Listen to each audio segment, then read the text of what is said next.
Hi again, Mark here from Talkingbass.net. This week we're going to be looking at one of the funkiest bass riffs out there, Cissy Strut by the Meters, played by the awesome George Porter Jr.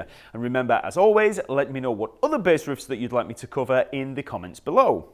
The lesson workbook for this video is available along with the backing practice track over at Talkingbass.net. Just follow the link in the info below and you'll be able to play along. While you're there, check out the lesson map where you'll be able to find hundreds more lessons just like this one, as well as a lot of free practice resources and ebook downloads when you sign up to the free Talking Bass membership. So go check it out.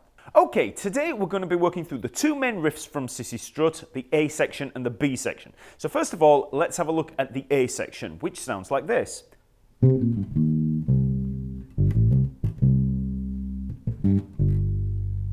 So we're in the key of C minor and we start up at the C, 5th fret of the G string, and you just come down a C minor 7 arpeggio. So if you're used to playing arpeggios and you know the C minor 7 arpeggio, it'll save you a lot of time.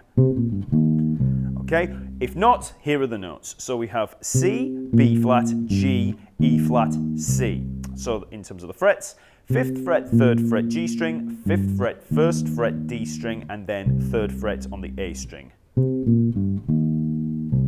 Okay, then we drop down to the G, 3rd fret of the E string. We have that other little line. So we've got G, A, C, ghost note, C. Okay, you could also, instead of playing that ghost note, you could play the A as well. But it's usually played as a ghost note. So we've got 3rd fret, 5th fret E string, 3rd fret A string for the C. Okay, so in terms of the ghost note, just lay your fingers lightly across the strings to get that dead note. Okay, so put those two together. It's not, we don't have two notes on the G there, which some people sometimes play, but it's just the one. Okay, then finally we have this little octave on the G with a little ghost note before. So I'm playing the ghost note on the A string there, then G, 5th fret of the D string, and then the G, 3rd fret of the E string. Okay, so all together.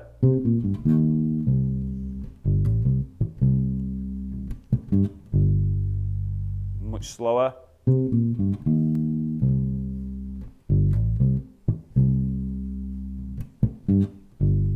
Okay, so you just try playing it slowly, getting those ghost notes in there, and then just gradually build up speed, until you can get it up to speed. So.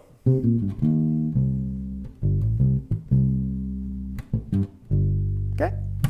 So that's one way to play that riff, but there is another way to play it that you sometimes see people using, and that's just to take that C minor 7 arpeggio and just move it further up the neck. So we play here at the 10th fret of the D string. Okay? Exactly the same pattern, but just played further up.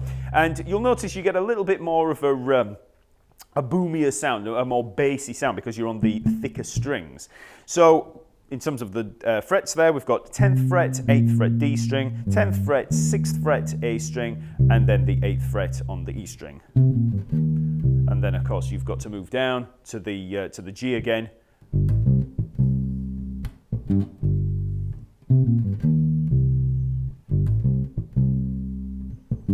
It's just an alternative fingering.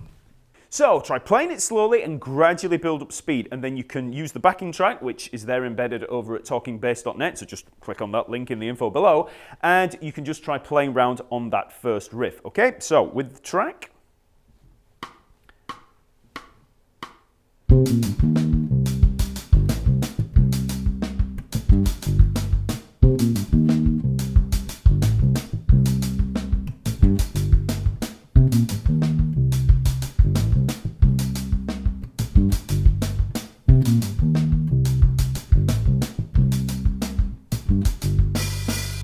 For the B section, the second riff, we have the following.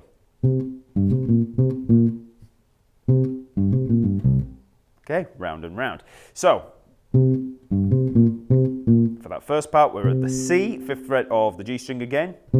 Then we've got the G, the 5th fret of the D string, and then C, B flat, 5th fret, 3rd fret of the G string. Then C, B flat again, 5th fret, 3rd fret of the G string.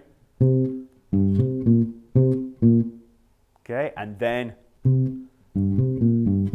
so C, G, C, B flat, G, C. So 5th fret G string down to the 5th fret D string, then we come down, 5th fret, 3rd fret G string, 5th fret D string, 3rd fret A string. Again, this is all working around that C minor 7 arpeggio.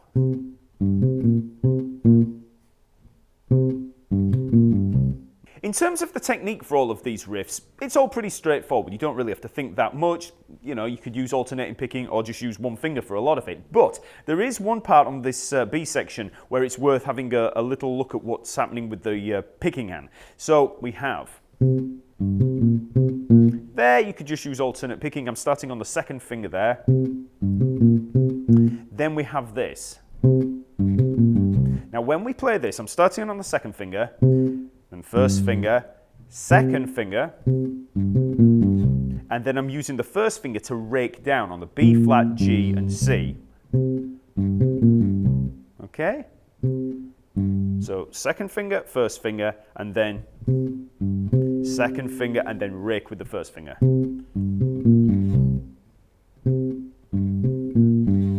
Okay, and that should help with the fluidity of that line coming down. So, oops. Okay, rather than trying to play alternate picking as you're coming down. Okay, so once you get that B section down, again, start slowly, build up speed, and then I've got another track just concentrating on that second riff. So, with the track.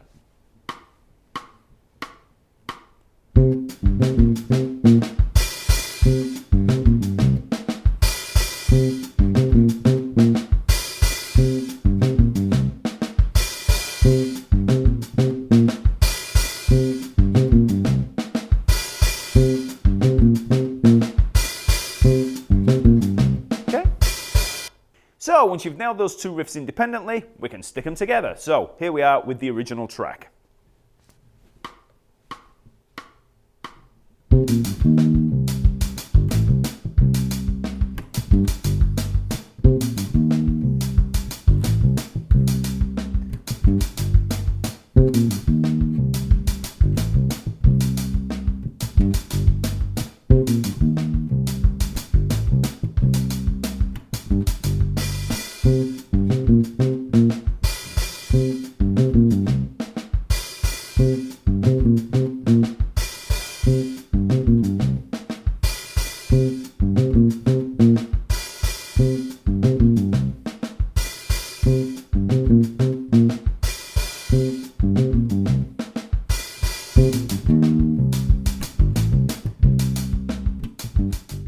Okay, so that's Cissy Strut. Remember to check out Talking Bass if you want to download the tab and the backing track, and then visit the lesson map for hundreds more lessons. Also, remember to like this video and leave a comment, and subscribe to the channel to keep you up to date on all the weekly releases. Okay, I'll see you next week.